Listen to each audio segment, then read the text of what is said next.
Vamos começar aqui falando da primeira parte das oscilações, que é o movimento harmônico simples. Bem, primeira coisa, nós vimos lá na simulação a mola oscilando quando estava presa a um objeto, tá? Então, de modo geral, uma oscilação ocorre quando você perturba um sistema que está equilibrado, está num equilíbrio estável, certo? Então, um exemplo claro desse tipo de sistema é o chamado sistema massa-mola, onde ele está numa superfície sem atrito, certo? E aí, quando você prende esse corpo numa mola, à medida que você desloca o corpo da posição de equilíbrio, você está vendo aqui, a mola vai produzir uma chamada força restauradora, né? E essa força é dada pela lei de Hooke. Tudo bem? Então, à medida que esse objeto foi deslocado do equilíbrio, ele sofre uma força que é igual a menos kx, onde k é a chamada constante da mola e x é o deslocamento a partir dessa posição de equilíbrio. Então, quanto maior for o deslocamento, maior será a força. E essa força é sempre restauradora, não importa o sinal da posição, a força sempre atua no sentido oposto ao deslocamento. Tá bom? Então vamos analisar o seguinte: só existe uma força atuando nesse bloco, então pela segunda lei de Newton, né, que é a força resultante com a massa vezes a aceleração, menos kx igual a m que multiplica a, onde a é a aceleração, tá? Então você pode isolar a aceleração. Então a aceleração será quem? Menos k sobre m que multiplica x, né? Então você percebe que a aceleração é proporcional ao deslocamento. Então quanto mais deslocado tiver a massa, maior será a aceleração que ela sofre. Tudo bem, você pode chamar esse k sobre m de uma outra constante, chamar de ômega ao quadrado. Isso aí será útil lá na frente, tá? Para questão também de simplificação, tá? Então aceleração menos ômega ao quadrado que multiplica x, né? X é o deslocamento do objeto, tá? Essa é uma característica comum de todo objeto, de todo sistema que se comporta em movimento harmônico simples, né? Você tem a aceleração oposta e proporcional ao deslocamento. Toda vez que você encontra isso, você com certeza vai observar um movimento harmônico simples, tá? Então, essa relação aceleração igual a menos ômega quadrado x, na verdade ela pode ser escrita como uma equação diferencial, tá? Nós não vamos entrar em detalhes matemáticos da questão da resolução, mas a forma diferencial de você escrever essa expressão é justamente essa que está escrita. E aí você recorre à matemática para resolver esse tipo de equação. E a solução que eu vou trazer aqui na verdade é bem simples, né? Então quer dizer o quê? Que x, que é o deslocamento do objeto, é igual a cosseno. É uma função cossenoidal, certo? A em cossenoidal no tempo, tá bom? A é a chamada amplitude, né? Você lembra bem que o cosseno é uma função limitada, ela vai de menos 1 até 1, passando por 0. Então, ela descreve o movimento da mola, do objeto preso à mola, tá? Uma hora ela está numa posição mínima, passa na posição de equilíbrio, que é o 0, e vai para a posição máxima, tá? Então ela fica oscilando de menos A até A, passando pelo 0, claro. E aí, o argumento dessa função cosseno, que é o ômega t mais delta, eu chamo de fase, tá? E o delta, esse deltazinho aqui, eu chamo de constante de fase. Para você encontrar essa constante de fase, você tem que fazer t igual a 0, e aí você encontra qual o valor dessa constante de fase. A gente vai falar dela mais adiante, tá bom? Então, É uma função simples, uma função cosseno que oscila, né, em relação ao tempo. Então, você vê que aquele movimento de ficar para cima e para baixo do bloco, ele está relacionado justamente com essa função cosseno. Tá bom? Agora, beleza. Essa aqui é a posição. E se quiser saber a velocidade? Se você quiser saber qual é a velocidade do bloco, basta lembrar que a velocidade é a derivada da posição, né? dx dt. Então, se você deriva uma função cosseno, a derivada é menos seno, certo? Então, a velocidade é menos a ômega seno de ômega t mais delta. Lembrando que esse ômega que aparece aqui, ele tem um significado, ele está relacionado à mola e está relacionado à massa do objeto, tá bom? Por isso que a gente chama de sistema massa-mola. Agora, uma vez que você tem a expressão para velocidade, você pode, juntamente com a expressão da posição, obter a constante de fase gama, delta, perdão. Então, quando t igual a zero, se você colocar t igual a zero, você vai ter a posição inicial, que fica a cosseno, e a velocidade inicial, que fica menos a ômega seno de delta. Tá bom? Então, percebe aqui o seguinte, que se delta é igual a zero, cosseno de zero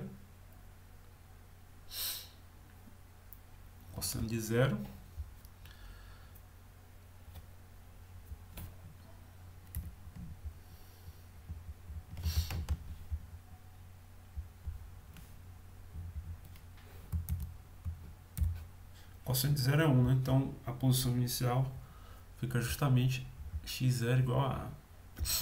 E sendo de zero é zero, então a velocidade inicial é zero, né? Então, numa situação em que a velocidade inicial do bloco é zero, o delta é igual a zero, então a expressão da posição do oscilador fica mais simplificada ainda, né? O delta some. Então, bola para frente. Então, se você colocar no gráfico, traçar o gráfico da posição, da velocidade e da aceleração, o que você vai ter será um gráfico como esse, tá? O objeto sai da sua amplitude, né, na posição máxima, o tempo vai passando e ele a mola vai encolhendo, né, até chegar na posição de equilíbrio, depois passa da posição de equilíbrio e vai até menos A, tá? E depois volta e vai para a posição máxima, para a amplitude. E o tempo que leva para sair da posição onde ele estava, que era o deslocamento máximo, e ir do lado oposto e voltar para essa posição, eu chamo de período, né? Como está escrito aqui, o período é o tempo que um objeto leva para executar o ciclo completo, né, do movimento oscilatório. A mesma coisa você observa na velocidade, tá? A velocidade saiu aqui de igual a zero, né? A velocidade é nula quando o objeto está na posição máxima, então ele atinge o valor máximo de velocidade justamente quando o objeto está na origem, né? Está na posição de equilíbrio. Então depois sobe, vem para um valor máximo também, no sentido oposto, e depois cai de novo. E leva a mesma quantidade de tempo, o período T. O gráfico da aceleração ele é bem parecido com o gráfico do deslocamento, contudo, ele é invertido, né, por conta do sinal. Tá bom? Outra grandeza interessante de se definir é a frequência, que é o inverso do tempo. Né? Frequência inversa do tempo. E aí a unidade da frequência é Hertz. E o período, como ele é um intervalo de tempo, a unidade é o segundo mesmo, tá bom? Matematicamente, você pode entender que o período é um intervalo de tempo que satisfaz essa relação aqui. A posição é a mesma no tempo t e no instante de tempo t mais t maiúsculo, que é o período. Isso para qualquer instante de tempo, tá? Então, quando você pega essa relação e substitui na função do movimento harmônico simples, né, A cosseno de ômega t mais delta, substitui de um lado do outro. Aqui você tem que colocar T mais T maiúsculo, né? Multiplica o ômega dos dois lados. E aí, o que você tem? Você vê que, para que essa relação aqui seja verdadeira, você vai lembrar o seguinte, que a função cosseno ela satisfaz a seguinte propriedade, né? O cosseno de φ é igual ao cosseno de φ mais 2π. Então a única forma dessa expressão aqui ser equivalente à expressão do outro lado é que esse ômega t maiúsculo seja justamente igual a 2π, tá bom? E isso faz com que essa relação aqui seja satisfeita. E dessa relação a gente tira a relação do período com a chamada frequência angular, né? É essa frequência angular aqui. Então, a frequência angular é 2π sobre t, o inverso do período. A gente chama de frequência angular porque, se você lembrar bem, o inverso do período é a frequência. Então, você fica com uma relação ômega igual a 2π que multiplica f. Tá? A unidade da frequência angular a gente escreve em radiano por segundo. Tudo bem? Aí, você pode lembrar o seguinte, que ômega ele é a raiz de k sobre m. Então você pode simplesmente substituir nessas expressões aqui para escrever a frequência em função da constante e da massa, ou o período em função da massa e da constante de mola, tá? E aí você observa, né, que o tempo que o objeto leva para executar um ciclo vai depender somente da massa e da constante, tá bom? Tudo bem? Então vamos resolver um exemplo aqui bem rápido para a gente começar a compreender melhor. Seja um corpo com massa 0,8 kg que está preso a uma mola que tem uma constante de força K igual a 400 newtons por metro. Determine a frequência e o período do movimento do corpo quando ele é deslocado do equilíbrio e largado. Vamos lá. Então, como é que você vai resolver? Simplesmente você vai lembrar, lá do slide anterior, que a frequência é o 1 sobre 2π raiz de k sobre m. Então você vai substituir os valores, né? 2 vezes π, raiz de k, quem é o k? Constante de força 400 e a massa 0,8. Tá bom? E aí executa essa divisão, depois tira a raiz e divide por 2π. O resultado dá 3,56 Hz. Você pode fazer aí em casa com mais calma. Bom? E aí, se você quiser saber o período, você lembra que o período é o inverso da frequência. Então, basta você calcular diretamente. O período, então, será 1 sobre 3,56. O período, portanto, dá 0,26 segundos. Tudo bem? Uma coisa interessante da gente analisar é como se comporta a energia no movimento harmônico simples, né? A força por trás do movimento harmônico simples é a força elástica que é dada pela lei de Hooke. E aí, se você vai atrás do formato da energia potencial desse tipo de força, você verifica que é 1 sobre 2 kx ao quadrado, né? Então, essa é a energia potencial que está armazenada na mola quando ela é deslocada. Veja que ela é proporcional ao quadrado de x, né? O quadrado do deslocamento. Se a mola não está comprimida ou esticada, não tem energia potencial nenhuma, tá? O x é zero justamente na posição de equilíbrio. Tá bom? Então, uma massa que está em movimento harmônico simples, a posição a gente já sabe, é dada por x igual a cosseno de ômega t mais delta. Então, qual será a energia potencial? Você eleva ao quadrado tudo isso e substitui aqui. E aí, nós vamos ter o resultado. 1 sobre 2k ao quadrado cosseno ao quadrado. Tá bom? Tudo bem, mas está faltando uma energia. Então está faltando a gente calcular a energia cinética. A energia cinética a gente sabe 1 sobre 2 mv ao quadrado. Então você vai buscar aquela expressão da velocidade do MHS, eleva ao quadrado e substitui. Então, 1 sobre 2 m ômega ao quadrado, seno ao quadrado. Tá bom? Então você já tem duas expressões, uma para energia potencial, outra para energia cinética. Veja que uma é função do cosseno ao quadrado e a outra do seno ao quadrado. Tá bom? As duas são sempre positivas, por quê? Porque você tem esse quadrado aqui no cosseno e também no seno. Então, elas são sempre maiores que zero, tá? Claro que em algum momento esse cosseno aqui vai zerar e o seno vai zerar. E como são funções opostas, uma está em cosseno e outra está em seno, quando o cosseno é máximo, o seno é zero e vice-versa. Então, quando a energia potencial é máxima, a energia cinética é zero, e quando a energia cinética é máxima, a energia potencial é zero.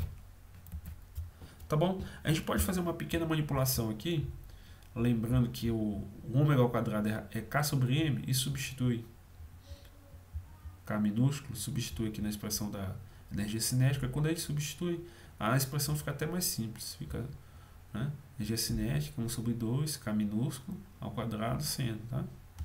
E aí, será interessante calcularmos a energia mecânica total. O que é a energia mecânica total? É a soma da energia cinética com a energia potencial do sistema. Então, quando a gente soma essas duas expressões, nós vamos ter 1 sobre 2K ao quadrado, cosseno ao quadrado, mais 1 sobre 2K ao quadrado, seno ao quadrado. É uma expressão assim que você olha, pode achar um tanto extensa. Mas aí você pode lembrar da identidade trigonométrica padrão, bem conhecida de todos nós, né? Seno ao quadrado de alfa mais cosseno ao quadrado de alfa é igual a 1. Então você coloca em evidência 1 sobre 2K ao quadrado, e aí você fica aqui com simplesmente que a energia total do sistema massa-mola é 1 sobre 2K ao quadrado. Tá bom? Então a energia total depende da constante da mola e depende da amplitude. Tudo bem?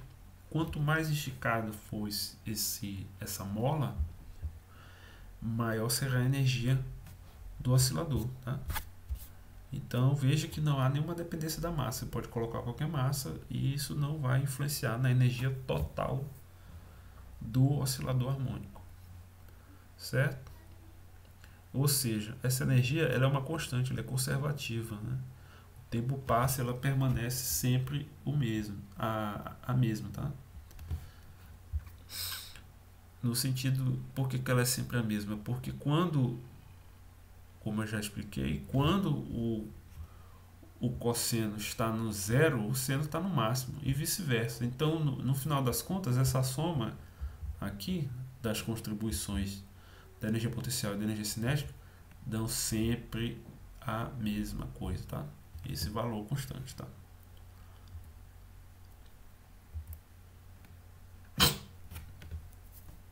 Vamos lá. Existem outros sistemas oscilantes. Vamos falar aqui rapidamente do corpo em mola vertical, que foi o exemplo que eu mostrei lá na simulação. Então você tinha uma mola aqui que estava largada no suporte, tá? Você prende uma massa nessa mola e ela tem um deslocamento inicial. E essa linha aqui de baixo será a sua nova posição de equilíbrio.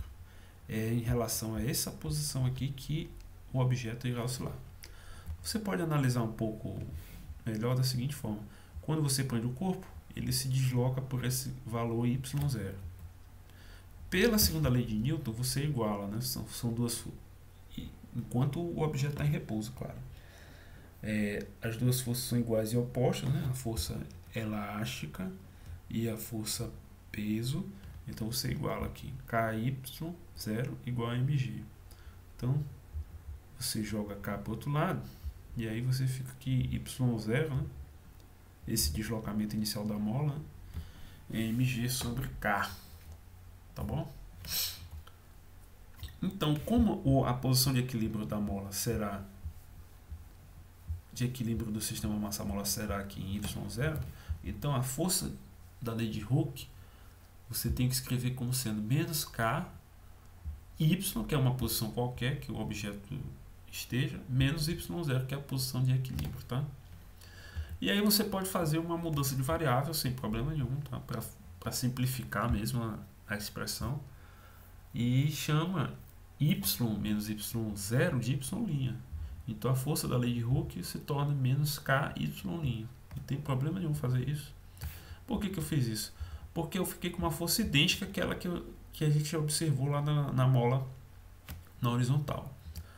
E aí eu posso fazer a mesma dedução, essa força é proporcional ao deslocamento em sentido contrário, a equação de movimento também vai ser idêntica, tá? Então y' será a cosseno de ômega t mais delta, a mesma coisa do movimento na horizontal, tá? O movimento vertical não difere nada. A único porém é que ele oscila em relação a esse ponto aqui, y0, mas o movimento em si não muda, tá? Também obedece uma função cosseno, onde a frequência angular é dada pela raiz de k sobre m. Outro sistema que nós falamos que iríamos estudar seria o pêndulo simples, né? Você desloca o pêndulo de um ângulo φ e larga, tá? O que está acontecendo com esse pêndulo? Ele está sofrendo a ação de uma força de tração, que é a força do fio, né? Ele puxa o fio, a massa puxa o fio e o fio puxa a massa. Uma força que é apontando para cima, além da força peso que aponta sempre para baixo.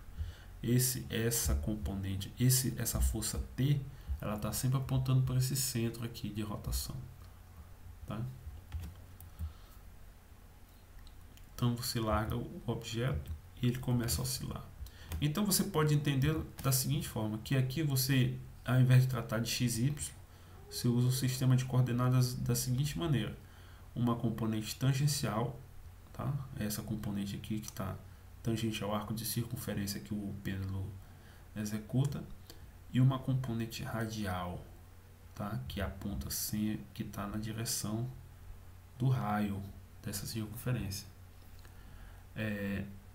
Aqui na componente radial você tem um equilíbrio de forças entre a componente do peso e a tração do fio, mas na componente tangencial não tem outra força que se opõe à força peso, a componente tangencial da força peso. E aí você faz uma decomposição aqui desse triângulo de forças, vê que esse lado aqui, essa força aqui é igual a força peso mg seno, tá? Por quê? Porque o seno de φ é o cateto oposto sobre a hipotenusa, tá? Hipotenusa no caso aqui é mg. Então você usa a segunda lei de Newton para a componente tangencial. Menos mg seno igual a massa vezes a aceleração tangencial. Então a massa vai cortar, certo? Fica a G seno φ. Contudo, isso aqui a gente tira lá da física 1, né, da mecânica. A aceleração tangencial ela está ligada com a aceleração angular. O que é a aceleração angular? É a derivada da velocidade angular, certo? E a velocidade angular é a velocidade com que se varia o ângulo, tá? Tá bom? Então o que acontece? Essa aceleração angular está ligada com a aceleração tangencial. A aceleração tangencial é a multiplicação, o produto do comprimento do fio com a aceleração angular. Então você substitui lá naquela expressão. Então você vai ficar aqui, a massa a gente cortou, né? Menos G seno é igual a L alfa, que é a aceleração angular. Portanto, alfa é menos G sobre L seno de φ. né? Agora, uma coisa importante sobre o pêndulo é que ele só executa movimento harmônico simples se o ângulo for bem pequeno, tá? Se o ângulo for grande, nada feito. Então vamos considerar que o ângulo é pequeno, que φ é pequeno, e aí existe uma aproximação que eu posso usar. Quando o ângulo é pequeno, o seno deste ângulo é aproximadamente igual ao ângulo em radianos, tá? Então essa expressão aqui fica bem mais simples. Ao invés de ficar G seno sobre L, fica G φ sobre L, né? O sinal negativo aqui. Então, se você olhar aqui com calma, é uma aceleração proporcional a um deslocamento. O mesmo formato que a gente encontrou lá no sistema massa-mola. Certo? Vamos comparar aqui, ó. Aqui é o pêndulo e aqui é o massa-mola. O mesmo formato, tá? Sinal negativo. Então, o que a gente pode deduzir?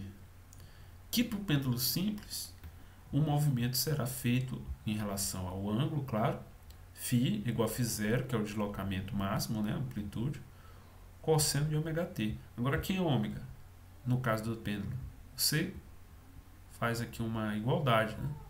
Ômega ao quadrado é G sobre L. Então, ômega é raiz de G sobre L. Portanto, no caso do pêndulo, a frequência depende da gravidade e depende do comprimento do fio. Certo? Como a gravidade é a mesma, basicamente é a mesma no planeta todo, de modo prático, você vai ter somente a dependência do comprimento do fio, né? A não ser que você leve o pêndulo para um outro planeta, para a Lua, etc. Aí as duas coisas começam a pesar na balança, literalmente. Tudo bem? Tudo bem? Então a gente escreve aqui o período do pêndulo, né? 2π raiz de L sobre G. E lembrar uma coisa que é muito importante, essa expressão do período só é válida se o ângulo for pequeno, né? For menor aí que 15 graus. A partir disso, essa aproximação não é válida e você vai ter uma diferença nesse valor, não vai funcionar. Aí você teria que usar outras expressões, que não é o caso aqui do nosso curso. Vamos resolver um exemplo. Vamos determinar o período de um pêndulo simples que tem 1 metro de comprimento que executa pequenas oscilações. Quando eu falo pequenas oscilações, eu já estou levando implicitamente que o ângulo é menor que 15 graus. Então, simplesmente, eu vou chamar a fórmula do período, 2π, que multiplica a raiz de L sobre G, e vamos substituir, né? 2 multiplica 3,14, raiz de 1 sobre 9,8. Tá bom? 1 sobre 9,8. Então você faz essas continhas todas aí e vê que o período é de 2 segundos, né? 2,007 segundos. Tudo bem? Tem mais uma questão aqui. Essa eu vou deixar como exercício. E para a gente ir um pouco além do pêndulo simples, existe também o chamado pêndulo físico. O pêndulo físico é um corpo rígido, né? Corpo sólido, rígido, que gira em torno de um eixo qualquer, desde que esse eixo não passe no seu centro de massa. Tá? Você pode pegar qualquer objeto, uma barra sólida, um cilindro, ou um objeto de um formato qualquer, desde que ele seja rígido, né? Sólido. Um corpo rígido, as distâncias internas sempre se mantêm. Tá? Então o que acontece? Você pegou essa figura, mostra um objeto com formato bem livre, né? Não tem nenhum formato bem definido, justamente para ilustrar que isso aqui serve para qualquer caso. Tá? Então você passa nesse ponto aqui um eixo perpendicular a esse plano. E aqui está o centro de massa do objeto, tá? O que vai acontecer? Quando você faz isso, inicialmente esse centro de massa estava na linha perpendicular, né, que aponta para baixo aqui, estava aqui nesse eixo, né, no eixo perpendicular ao eixo de rotação, e aí você deslocou esse cilindro, esse objeto, por um ângulo φ. Sobre o centro de massa vai haver a atuação da força-peso, tá? E aí essa força-peso vai gerar um torque, né? O torque é o produto vetorial, né, da posição com a força, no caso a força-peso, né? Então se a gente pegar um módulo, né, o módulo do torque fica o raio, né, a distância do ponto de aplicação até o eixo de rotação, e a componente tangencial dessa força. A componente que nos interessa no caso aqui é justamente essa aqui, tá? Descendo, porque é a componente tangencial que faz o objeto girar. Então o torque em relação a esse eixo tem valor mgd, que é essa distância do centro de massa até o eixo de rotação, seno, tá? Aí nós vamos usar a mesma aproximação que nós usamos no caso do pêndulo. Para valores pequenos desse ângulo φ, o seno vira aproximadamente o próprio ângulo. Então você fica com torque restaurador. Torque é menos mgd φ, tá? E aí a gente pode lembrar, nós podemos lembrar da chamada segunda lei de Newton para a rotação, que é o que? O torque é igual ao momento de inércia que multiplica a aceleração angular, tá? A lei de Newton ordinária é força igual a massa vezes a aceleração, né? Segunda lei. Então a segunda lei de Newton para a rotação seria um análogo à força, que é o torque, o análogo à massa, que é o momento de inércia, e o análogo à aceleração, que é a aceleração angular. Então você fica torque, momento de inércia, aceleração angular. Então quando você iguala essas duas expressões, você pode isolar o alfa, que é a aceleração angular, e você fica com uma expressão bem semelhante àquela que a gente encontrou para os pêndulos simples, com a diferença que a constante envolve um maior número de variáveis, certo? Então, como é uma aceleração proporcional, né, com sinal negativo a um deslocamento, você vai ter novamente a mesma resposta. Φ igual a φ0 cosseno de ômega-t mais delta. Tá? Então, o pêndulo físico vai oscilar, vai em movimento harmônico simples. Entretanto, a sua frequência ela vai depender da massa, da gravidade, da distância ao centro de massa e o momento de inércia do objeto. Tá? São um número maior de variáveis, de propriedades do objeto. Mas o movimento é o mesmo, tá? Uma oscilação em torno desse eixo aqui, onde está a posição de equilíbrio. Se ele fica na posição de equilíbrio, ele não oscila. Então você tem que desviar ele da posição de equilíbrio para o objeto entrar em rotação. Tudo bem? É mais ou menos isso que nós tínhamos para falar nessa aula, né? Só mais uma coisinha. Aqui estão os links das simulações, se vocês quiserem olhar com mais calma. O livro que a gente está usando é o Tipler. Vou colocar sempre aqui a referência. No final, até a próxima.